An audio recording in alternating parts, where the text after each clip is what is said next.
को मनाने के जतन, अवाम की जेबों से निकाला जाएगा मजीद धन। बजट की मंजूरी से भी पहले ही मिनी बजट तैयार होने लगा। 215 अरब रुपए टैक्सेस की तैयारी हो गई। पेट्रोल 10 रुपए महंगा किया जा सकता है।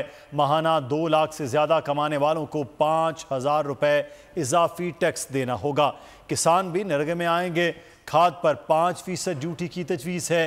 प्रॉपर्टी बेचने वाला 1 की बजाय 2% टैक्स देगा। 10 अरब रुपए की सब्सिडीज भी कम कर दी गई।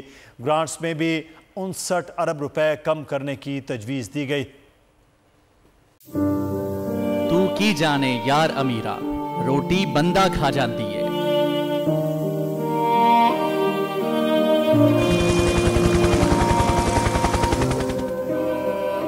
उदास आंखें, चेहरों पर मायूसी, दिलों में अब भी प्यारों के बच जाने की आस। मेरी दरखास्त है वज़ीर आज़म के, जल्दी तो जल्दी मेरे बच्चे की तलाश की जाए।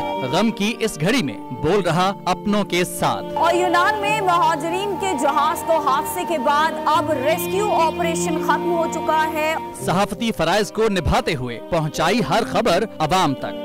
80 के करीब जो है वो लाशें वो निकाली गई हैं। बोल की खबर पर FIA की बड़ी कार्रवाई, इंसानी स्मगलर्स के खिलाफ इकदाम करते हुए गिरफ्तार कर लिया। ह्यूमन ट्रैफिकिंग सर्कल गुजरात ने बड़ी ये कार्रवाई की है, जिसमें कश्ती हादसे में मुलव्वस अहम सरगना गिरफ्तार कर लिया गया है। क्योंकि बोल है पाकिस्तान का नंबर 1 न्यूज चैनल। सब्सक्राइब करें और बेल दबाएं ताकि कोई खबर रह न जाए।